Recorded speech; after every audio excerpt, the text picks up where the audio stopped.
Kal Sharak had seen avatars before. They were godhood nestled inside mortal flesh, a star compressed inside an eggshell. Beautiful, but stillborn.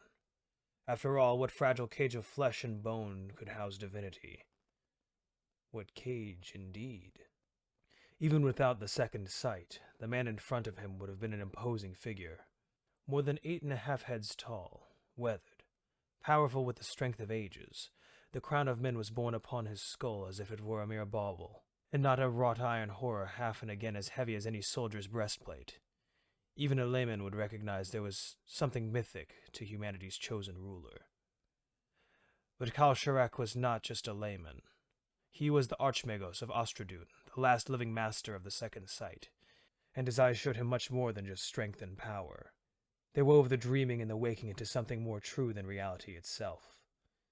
And if the man was mythic within the waking, in the dreaming he was impossible. He shone with an uncaged divinity. It wasn't a star lodged within his chest waiting to burn its way out. It lay over him like armor, coiled around him in layers. One could barely recognize there was a man inside it all. He seemed lost inside his own grandeur, like a grain of sand inside a pearl. Kal Sharak almost didn't notice himself pushing his way through the crowd. The knowledge that this event was for politicals meant nothing to him, less than nothing. To think that he'd been brought here by the Dwarven Council to probe this man for weakness, to find a way to end the Age of Men. His mind's eye would blind before he found a chink in that armor. Even the sun itself would seem dull now.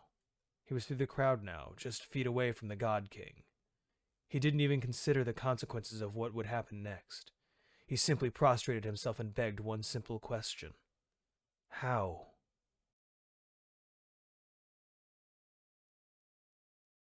Hey everybody, thanks again for watching. All the things I used in the video are in the description below. If you have a story you'd like to see narrated, please let me know and I'll see if I can contact the author and we can make that happen. Thanks again. And remember to look up and seek the stars.